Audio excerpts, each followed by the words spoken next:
Hey, good morning, and welcome to my first live stream. You're gonna have to bear with me. We had a few technical difficulties there with Facebook. I hope it's working, because I think that's one of the places where more people were going to tune in.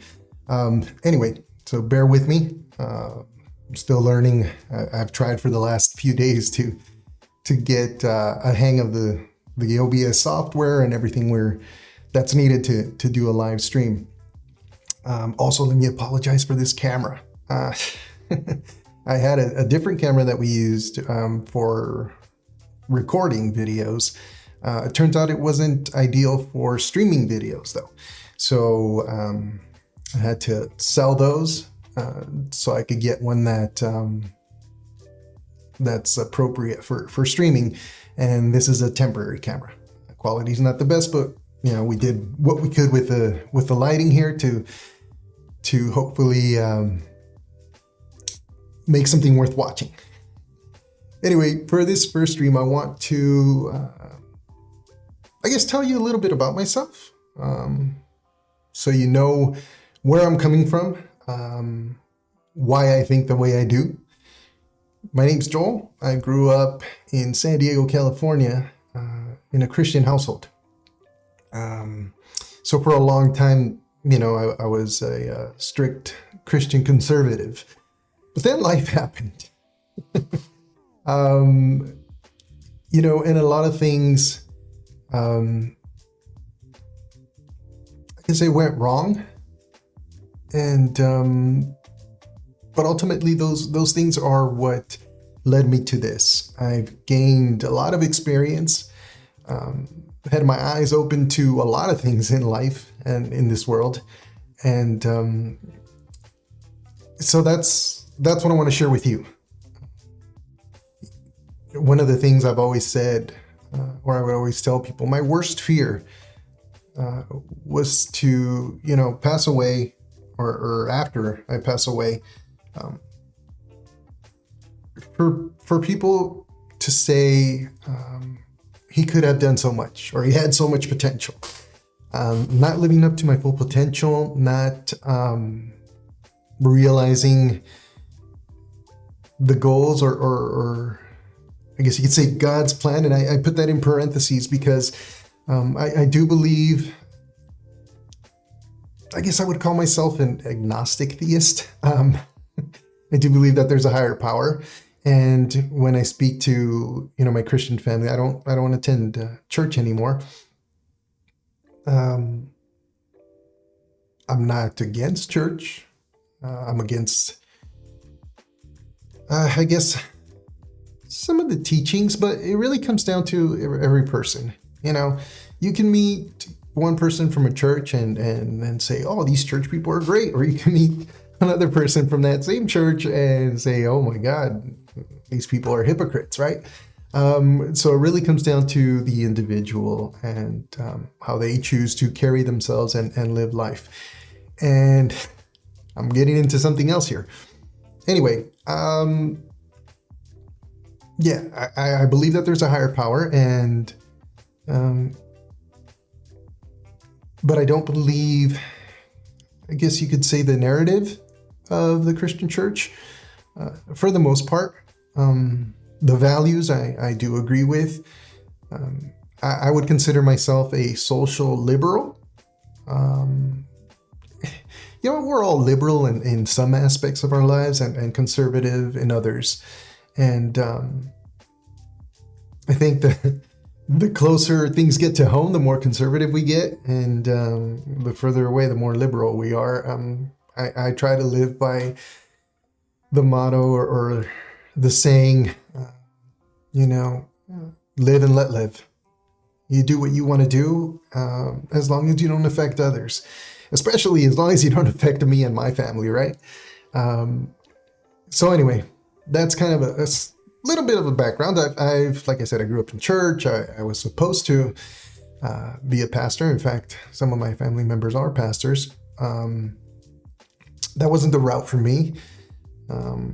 I thought it was for a long time, but it wasn't. I've been to prison. that may have gotten your eyebrows to go up. But yeah, I've been to prison, so that shaped the way I see a lot of things. And so let's get into it. I don't want to ramble on. Right now, one of the bigger stories is this thing with the debt ceiling. Let's go into the first. And if you see me looking down, kind of looking at buttons, it's because, like I said, I'm still getting the hang of the software. If we get any glitches or things like that,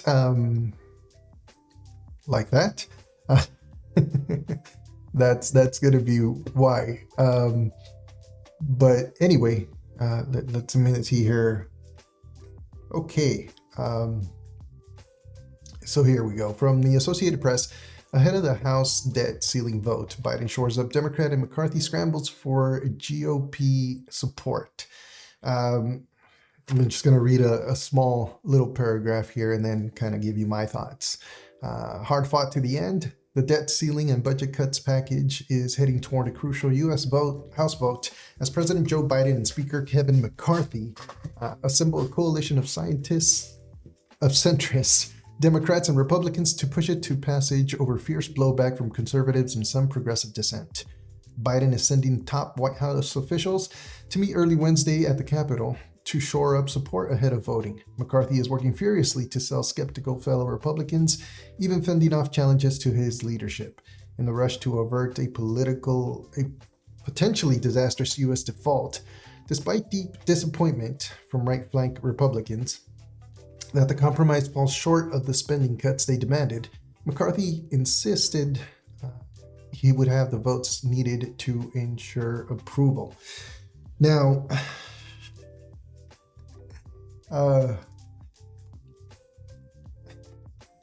it's like deja vu. This happens every time. The government or in the news, which most of the time are in cahoots, they start talking about how, the world's gonna come to an end. The world as we know it's gonna come to an end. The U.S. is gonna default. This has never happened in U.S. history, and the end of the dollar and destruction. And if the last 2 or 3 years have taught us anything, is that the government uses fear to get their way. There's one of the fastest ways to get an intelligent, a smart person to stop thinking or to become dumb is to scare them. When people get scared, they lose logic, they lose even a sense of reality. I mean, look at the last 2 to 3 years.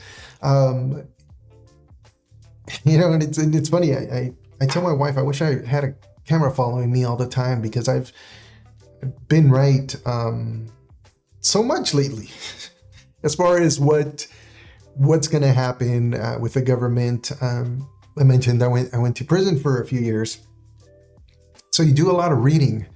Like I said, your eyes are opened to our justice system. And anyway, without getting into that, we'll do that some other time.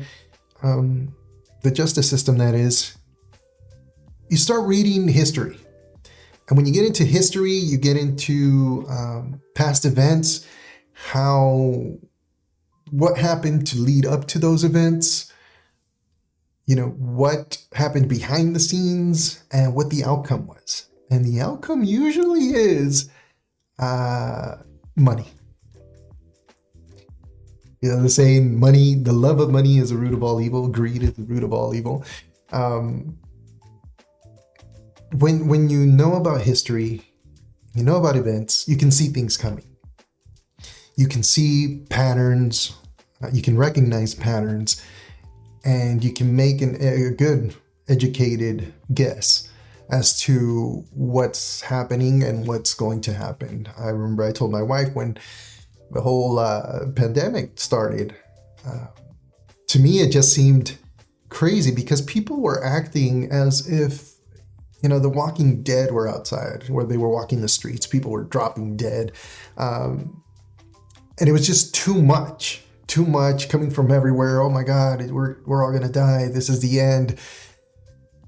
And I told her, I don't know. I told my wife, I don't know what this is about, but I do know that we're gonna lose a lot of freedoms, and some people are gonna get really, really rich. But anyway, this is what happens. Government's never gonna stop spending money unless we get people in there to really, like-minded individuals like us. You know, I would say I'm fiscally conservative. This is going to keep happening. Look at the stimulus stuff. How easy is it to spend money when it comes easy? Look at student loan debt. You know, you get easy money and you spend it. You don't really feel it. It doesn't hurt. You know, I don't gamble because even though I like making money, I hate losing it even more because it's hard to come by. You know, I know the effort it takes to make a buck, and I'd hate to lose it. But if you don't have to put any effort into making that buck, it doesn't really, you don't really feel the pain when it leaves your hand, when it leaves your pocket. So I think that's government for us. It's not their money. Many of these people have never worked a real job a day in their lives. They don't have an actual sense of reality. You know, their world is not most people's world. It's not your world. It's not my world. My world. So that's what's motivating them. We always have to think about human nature when we think about things. There's a way things, or we'd like things to be. It's like, oh yes, you know, the most benevolent, you know, noble people are in government. They want the better, they want what's best for everyone. That's why they're in government. And sadly, that's usually not the case. Of course, there are some good people, but most of them are in it for themselves. And that's why a lot of the laws that would get you and me locked up don't affect the people in Congress, the people in government. They're immune from it. You know, insider trading. What's insider trading to us is just regular trading for them. So it's not surprising. The debt ceiling is always going to get raised, and money is always going to get approved and spent because all these lobbyists are in Washington. You know, they donate to the campaigns. They donate, to all the right causes to keep the people happy. And, they've got it on lock. They've got the system locked down. And that's why when somebody comes to disrupt that system, all hell breaks loose. I mean, they go after him. You know who I'm talking about. With all they got. But we need more people like that. We have to elect people that want to undo the damage. Or at the very least, people to just kind of put a halt to it. To, stick put a stick in the gears and make them come to a halt. So at least they can't do much more damage. But it's no surprise that the debt ceiling was going to get raised and that this thing's going to get voted through. And I'm not being pessimistic. I'm being realistic. As long as it's going to take some really, really, really hard decisions and difficult times, actually, to get this debt thing under control. I'm up front right now because of the things that have happened in my life. This is the worst off I've ever been economically. And right now I do receive, some benefits from the government. But that doesn't mean that I don't want what's best. I'm working, I'm doing this. We're trying to pick ourselves up, to use this basically as a help, as a temporary help to get us moving forward. And that's what it should be. Maybe there should be a time limit on how long you can get things. Um, but it's difficult. And then, every person has their situation, and I'll get into details on mine. I'm an open book. Really, now with Google, you can find out whatever you want about a person. So if you have any questions, or comments, let me know. Right now it's a new channel. There's like millions and millions of people not watching right now. So if you get your comments in there, I'll probably respond to them, and we can have a little chat in the chats. So okay, that's that. Let's go on to the next story here. Oh, geez, and I think that's what the problem is here. Let me show you this here. This is what the problem is with society right now. I don't know if you saw this Fatima, I think. I would say Fatima in Spanish, but I know she's not Hispanic or Latin, so it's Fatima. And well, check this out. And so I'm here to celebrate who and what we are, who you are. Like many of you, I chose CUNY School of Law for its articulated mission to be law in the service of human needs. One of very few legal institutions created to recognize that the law is a manifestation of white supremacy that continues to oppress and suppress people in this nation and around the world. We joined this institution. Okay. Fatima, I was watching this a little before, and she seems like a nice person. Like a genuine person. There was a moment where I guess her mom started crying in the audience, and she got emotional. We all come from the same place. We all want the same things. We want the best for our families. We want the best for our loved ones, for the people around us. But our education system right now is totally out of whack. I mean, most of these people, I've lived in another country. I've lived in Mexico. I know what it is. And believe me, I think you need to do it at least just so you can appreciate the United States. So you can appreciate all the benefits and the liberty of living in this country. I think she's from New York. And it's noble. You get into law because you want to help people. I bet most, Democrats and Republicans, I bet most politicians try to get into government, with noble intent. They want to make the world a better place. But then they get into the system, which I think this happened to her, where you think law is racist. We always look at the symptom and not the cause. I'm a minority, I guess. Even though there's probably going to be more of us in the United States than anything else in the next few years. I'm Hispanic, first generation U.S. born, but I guess I was lucky that we weren't taught that we were victims.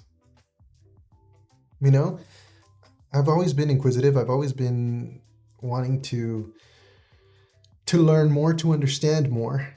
And there's been a couple of times when I've bumped into racism. One time, and I did a video about this, one time it kept me from renting an apartment.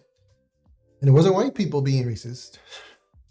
It was a Filipino area of town. And when I went to get an application to rent the apartment, the manager wouldn't give me an application. Now, there was a sign outside that said there were apartments for rent. But apparently there was none for non-Filipino people. And that's just ignorance. Yes, it bothered me, It upset me to a point, but it didn't stop me. I wasn't forced to live out on the street. So systemic racism, it's not a real thing, at least not to the point where it's going to affect your life. At least not to the point where it's going to keep you from succeeding, keep you from moving forward. She's going to be a lawyer. She's going to be one of the highest earning people in the country. She's going to be the one percenter she probably hates. Because many of us think, or many of you think, that not you, many other people. Yeah, we're the smart ones, the educated ones. Many people think that the millionaires or now the billionaires are the 1%, but no. Probably a lot of you are probably 1%ers. I think it's 250,000 or not even that, maybe even less than 200,000. If you make that much per year, you're in the 1%. I think on average, people make around $35,000 to $40,000 a year in the US. So, you're the 1%er. Anyway, back to the point. I'm sure that she wants to make the world a better place. As cliche as that sounds. But the schools are teaching people just wrong. And I bet even a lot of these professors now, and that's what happens. You get people at the top that say, okay, this is what we're going to do. Or maybe they suffered a traumatic incident where somebody was super racist to them, and they developed a complex, and so now they started teaching someone else, and someone else learned it, and someone else learned it, and someone else learned it, and now you have an army of future leaders that hate this country. They think the law is racist. They think it's racist to ask people to be responsible for themselves. They think it's racist to ask people to account for their actions, atone for their actions even. And it's not like that. I was about to say justice is blind, but it's not, unfortunately. But the cause of these things isn't the system. It's our culture. As a Mexican American, I consider myself American. I lived in Mexico. Growing up in the US, it was a culture shock. I speak the language so I can get along with the people. And like I said, we're all the same. And on a one-to-one basis, you can get along with anyone. But as far as culturally, I do feel, and I did feel out of place a lot. Because my culture is American. I identify as an American. And that's the problem. These people don't identify as Americans. They identify as whatever their heritage is, their descendants are. They don't identify themselves as American, even though they were born here. Because culturally, I don't know if she's first generation or not. But you have all those things that made this country great, that make this country great, the melting pot, that give you so much variety in food and music and clothing, all those great things. They're turning them on their head. They're turning them on their head. They're turning them into something evil when it's not. It's something that made this country great and continues to make this country great, despite what they think. But that's the problem. Now we're going to have all these future leaders, lawyers, especially social media influencers and programmers and moderators that are turning this country on its head. They're attacking our culture. And it kind of leads me to my next point, where I've always said, if they keep this up, these companies, these institutions, these schools, they're going to wake up a sleeping giant. In fact, they've already begun. Take a look at Bud Light. Bud Light, and my next point here is Target.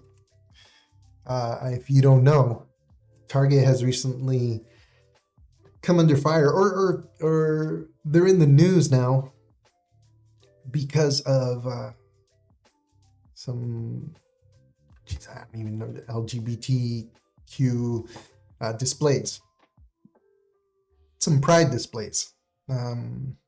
A lot of them in the kids area. Now look, I have 2 kids. I have 3 kids. That little slip was has to do with something I'll get into in another podcast. But anyway, I have 3 kids, and everything I do in life is for them. It's for their future. Now, like I said, I'm live and let live. You know, you want to do what you want to do, even with your kids, as much as it pains me. You're free to do it. You're free to do it, as far as I'm concerned, as long as you leave me and mine alone. But you're not leaving me and mine alone, or they're not leaving us and ours alone. They're trying to mold them. They're trying to groom them. And parents aren't going to allow it. They're not going to allow it. We're not gonna, just sit back and let it happen. And check something really quick. I apologize. Yeah, we're not gonna let it happen. So, waking up sleeping giant. And Bud Light is a testament to that. Bud Anheuser-Busch is suffering right now. I don't drink beer. But the people that did drink Bud Light aren't anymore. On both sides. Which, let me get into the story, and then I'll give you a little bit of insight or into what I think as far as what a company should and shouldn't be doing. Okay, here we go. So Target is giving in to anti-LGBTQ bullies. It's time to fight back. LGBTQ people belong at the heart of American society. We must refuse to go back into the closet and punish those who seek to force us back in. See, nothing is more all-American than a big box store. In our increasingly fragmented and isolated society, Target is still a place Americans of all walks of life gather, a place where our collective national values are represented. Capitalism is our national religion, and big box stores are our local churches. I think Christianity is our national religion,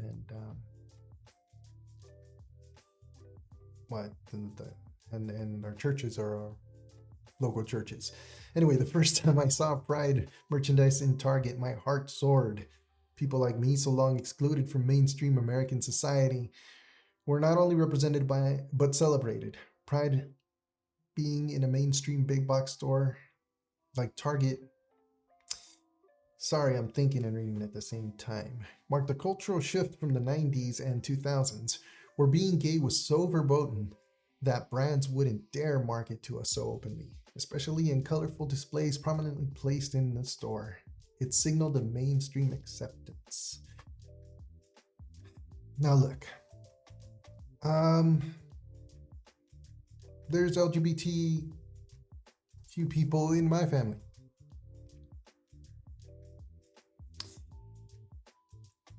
Obviously, coming from a Christian background, it's hard to understand. I wouldn't say accept, because I can accept it. It's fine. It doesn't affect me. It's hard to understand, but I don't need to understand why anyone is the way they are. I need to respect a human being for who they are, and I will, as long as they respect me. And that's where we're having an issue. It's like the people that always want attention. Hey, look at me, look at me, look at me, look at me. My son went through that a little bit ago. He wanted attention, attention, attention, attention, attention. And he's my son. And even I got tired of it. It gets annoying after a moment, after a time, and maybe it's just me. I'm pretty, what's the word? Sorry, the word escapes me. Not antisocial. I would say I'm introverted. That's the word. I'm introverted. I don't like people paying attention to me. I don't like people looking at me. Right now I'm in a room by myself looking at a screen and a camera. So that's about as good as I get. Although working in sales helped me. But anyway, that's the problem here.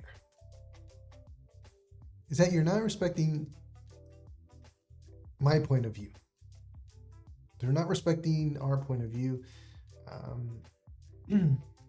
or the opposing point of view.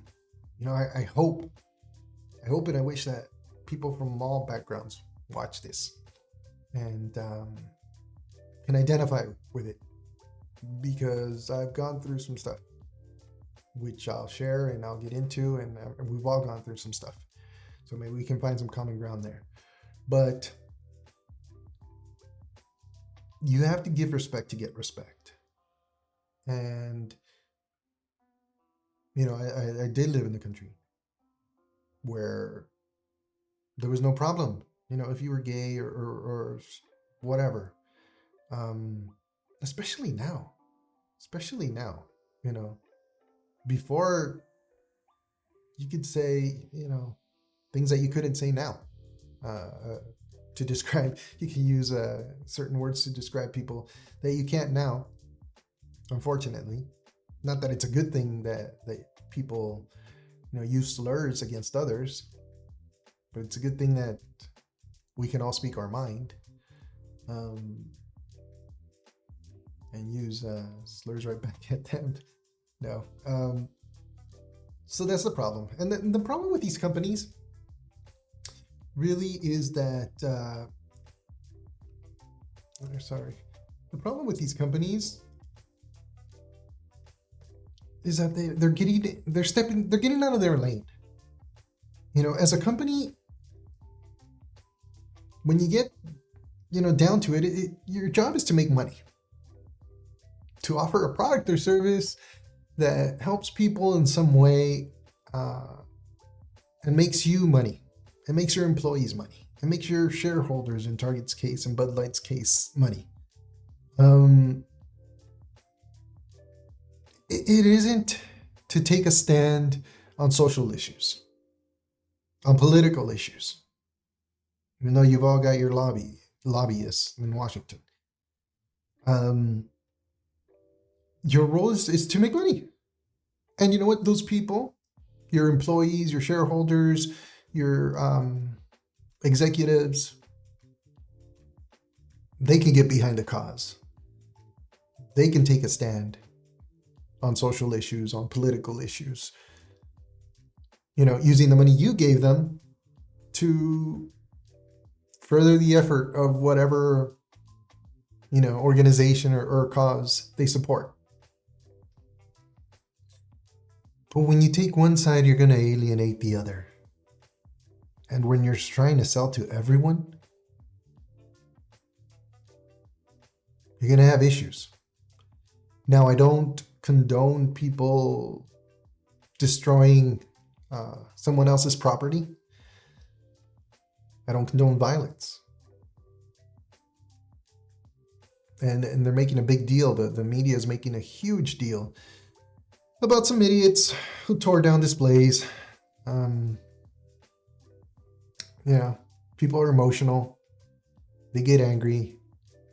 And they tear down stuff. Remember? Watch, check this out. You guys probably remember when this happened here. Remember this? This is a Target.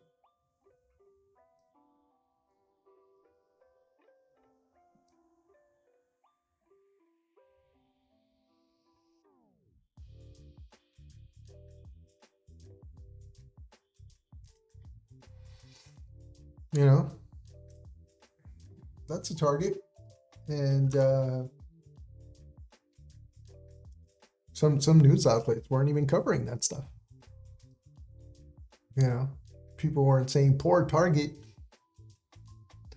You shouldn't destroy the store because of something that happened. That wasn't. They had nothing to do with that. They have something to do with this. Their leadership has something to do with this.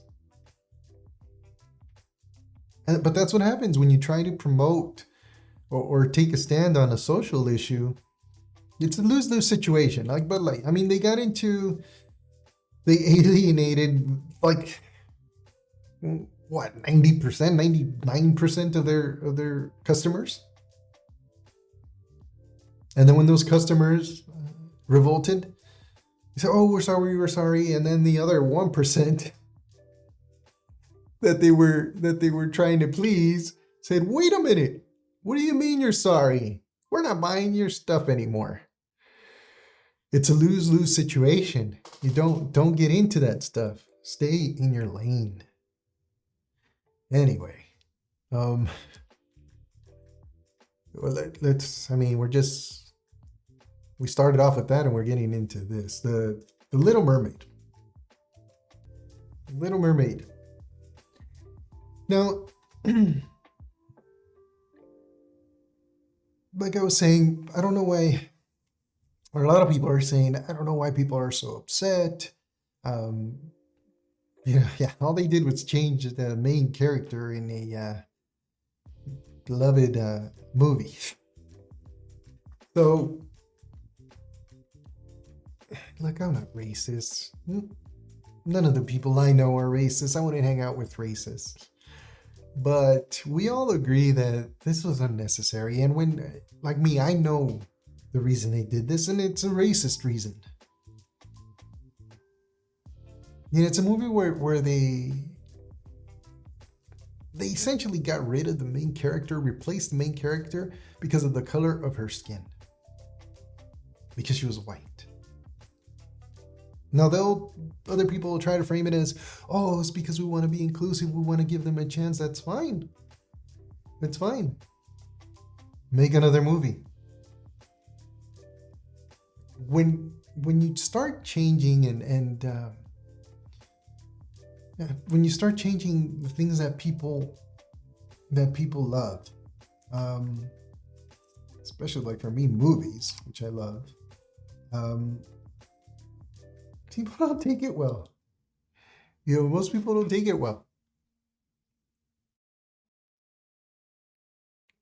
I've heard comments. My wife has told me that some of her friends have taken her kids to watch the movie, and they're fans of the original, and they've asked her, "Where's Ariel?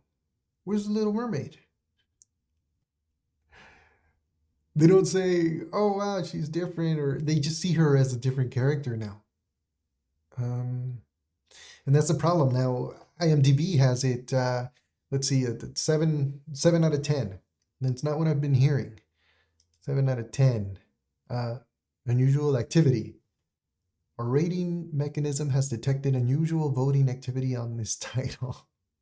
Unusual or voting activity you don't like? To preserve the reliability of our rating system, an alternate weighting calculation has been applied. Okay, what does that mean? That they're only taking into account positive votes? Oh, the what? Oh, 4.7 unweighted means. So the honest rating is 4.7. Ah, jeez. And then most people don't read. They'll see, 7 out of 10. Wow, that's a good movie. Let's go watch it. Only to leave and say, that was crap. What was that? But now they paid their money, and most people weren't going to ask for a refund from a movie. The only time I've ever done it was one where I actually walked out. Funny enough, that movie was a day without Mexicans or something like that. That was a horrible movie. That's the only movie I've ever walked out of.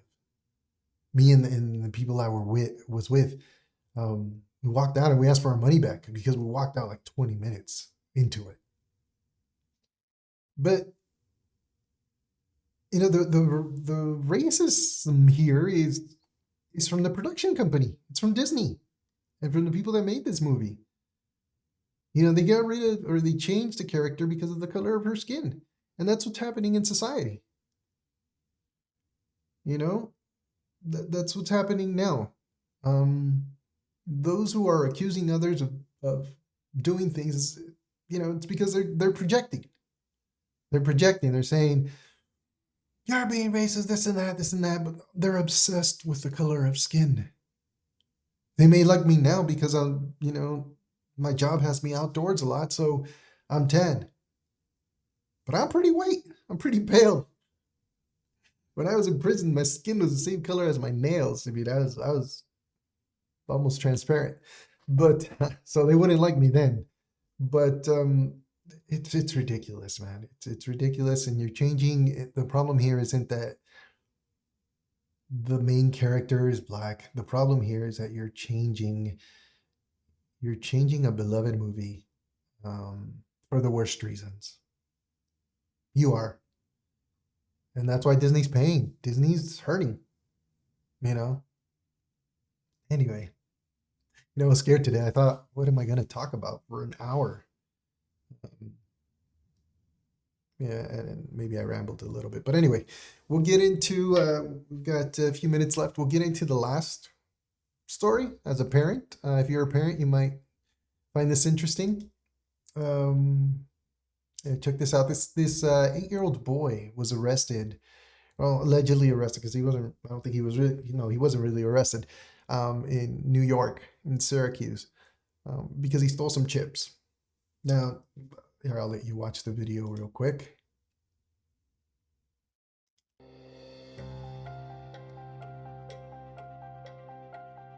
What is y'all doing? What is y'all doing?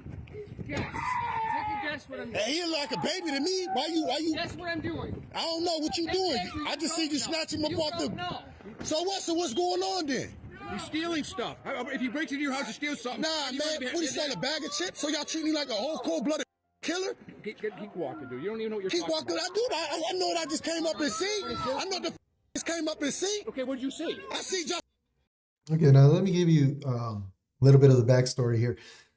Apparently, and there's an extended view of this. Apparently, the police knew this boy and his brothers, and it wasn't the first time that they were shoplifting.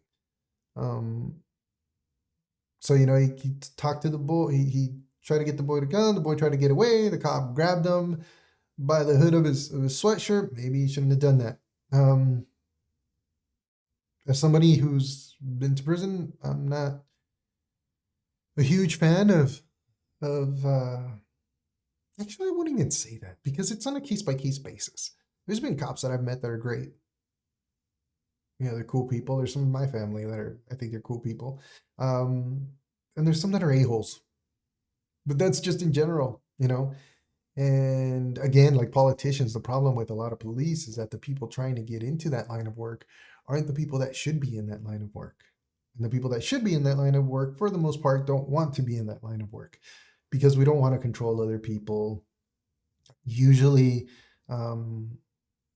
yes, I'd like to help make a better society, defend those who can't defend themselves. That's admirable. That's, one of the greatest sacrifices. But I think I've always thought if you're going to be a police officer or a soldier, you probably shouldn't have a family. Even a politician. I think those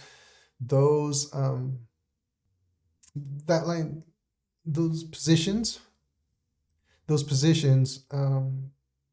really absorb you. They take up your whole life, and you have to be, invulnerable. As a politician, you can't have a weak side. As a police officer, you can't think twice before you go into something like, I'm going to leave my child an orphan. I'm going to leave my wife a widow. You can't have that thought because somebody's life is on the line.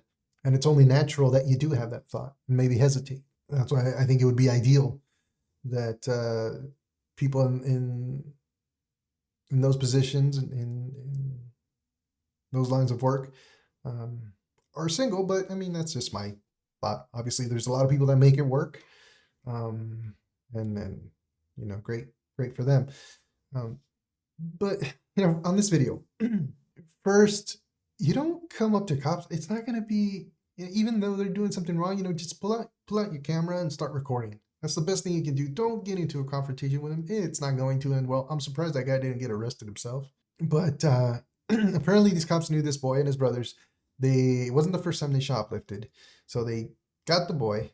They took him into custody, but they drove him to his father's house. And then they had a talk with their father, saying, hey, your kids are doing this or that. And my wife saw this video and she was like, that's horrible. He's an 8-year-old boy. Why are they treating him like that? There was this show called Scared Straight. I forget what channel it was on, what network it was on. But they would take problem children into a prison, and then they would have inmates scare them straight, or cops scare them straight. This kid's going to think twice about it next time he wants to shoplift. And the problem is that they graduate, and it goes from chips to maybe alcohol, to then the money in the register, to then the money in your wallet, and then somebody gets shot. You have to stop these behaviors when they're starting, or they will get worse. I don't have a problem with this. They didn't arrest him. Now, if they were to charge him, for larceny or whatever, and tried to put him in prison, then yeah, I'd be like, hey, you're way overstepping, not overstepping your bounds, but you're just exaggerating, right? But in this case, that's all they did. It's interesting that the part of the video that goes viral is the part that makes the cops look bad. When you're looking at it, you say, oh, well, that cop maybe should have kept his cool, should have ignored him. But when you're in the heat of the moment, when emotions are running high, and I can only imagine as a cop, you're trying to, maybe they're like, you know what, I'm going to scare this kid straight. I'm going to help him by scaring him a little, giving him a little taste of reality, giving him a little insight into what his life will look like if he stays on this path. But then you see people coming up all around you. You see a guy getting in your face screaming. We're human. We're emotional. And sometimes our emotions, obviously they always affect the way we act, but sometimes they get the better of us. Although I don't think that was the case here. The cop showed restraint. Yeah, he, responded. He basically mirrored the guy's energy. When somebody comes at you like that, it's hard to stay calm. What do you guys think? You think it was uncalled for? Think it was too much? What would you want the police to do if your child was out stealing or ditching school or doing stuff that he wasn't? That stuff that would in the future destroy his or her life. I think it'd be okay with you if the cops scared him a little bit. Okay, guys, thank you so much for watching this and bearing with me when we had some technical difficulties there. I really appreciate your time, and I appreciate you watching. Don't forget to like it and subscribe it, share it with your friends. And if you want to support me, watch it. Watch it when it's recorded, watch it when it's live. And let's grow this channel. I promise that we're going to invest time and do whatever pennies I can into bettering the quality of this stream, of this podcast. I appreciate it, guys. Have a great day, and I'll see you tomorrow.